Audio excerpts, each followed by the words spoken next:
Hi மக்கள்ஸ், வாங்க இன்னைக்கு பீக்கங்காய் பச்சடி எப்படி பண்ணுறதுன்னு பார்க்கலாம். பாத்திரத்தில் தாளிப்புக்கு 1 டேபிள் ஸ்பூன் கடலெண்ணெய் ஊற்றிட்டு எண்ணெய் காஞ்ச உடனே 1 டீஸ்பூன் கடுகு போட்டு பொரிய விடுங்க.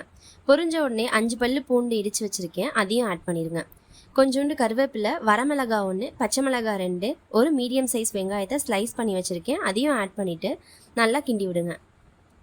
லைட்டாக வெங்காயத்தோட கலர் சேஞ்ச் ஆகுறப்ப தக்காளி 1 ஆட் பண்ணி நல்லா வதக்குங்க. தக்காளி வெந்த உடனே நான் இன்னைக்கு 2 மீடியம் சைஸ் பீக்கங்காயை கட் பண்ணி வச்சுருக்கேன், அதையும் ஆட் பண்ணிடுங்க. ஆட் பண்ணிவிட்டு 1 டீஸ்பூன் மஞ்சள்தூள், பச்சடிக்கு தேவையான உப்பு ஆட் பண்ணி நல்லா வதக்குங்க.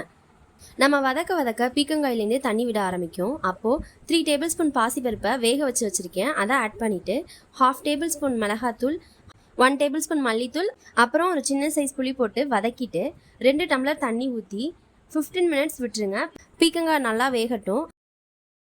வெந்த உடனே மத்து வச்சு நல்லா மேஷ் பண்ணிடுங்க. அவ்வளோதான், பீக்கங்காய் பச்சடி ரெடி ஆயிடுச்சு. இதை சூடான சாதத்தில் போட்டு மேலே கொஞ்சோண்டு நெய் ஆட் பண்ணி சாப்பிட்டு பாருங்கள், ரொம்ப சூப்பராக இருக்கும். இதை ட்ரை பண்ணிவிட்டு கமெண்ட் பண்ணுங்கள், லைக் பண்ணுங்கள் அண்ட் ஷேர் பண்ணுங்கள் மக்களே. பாய்.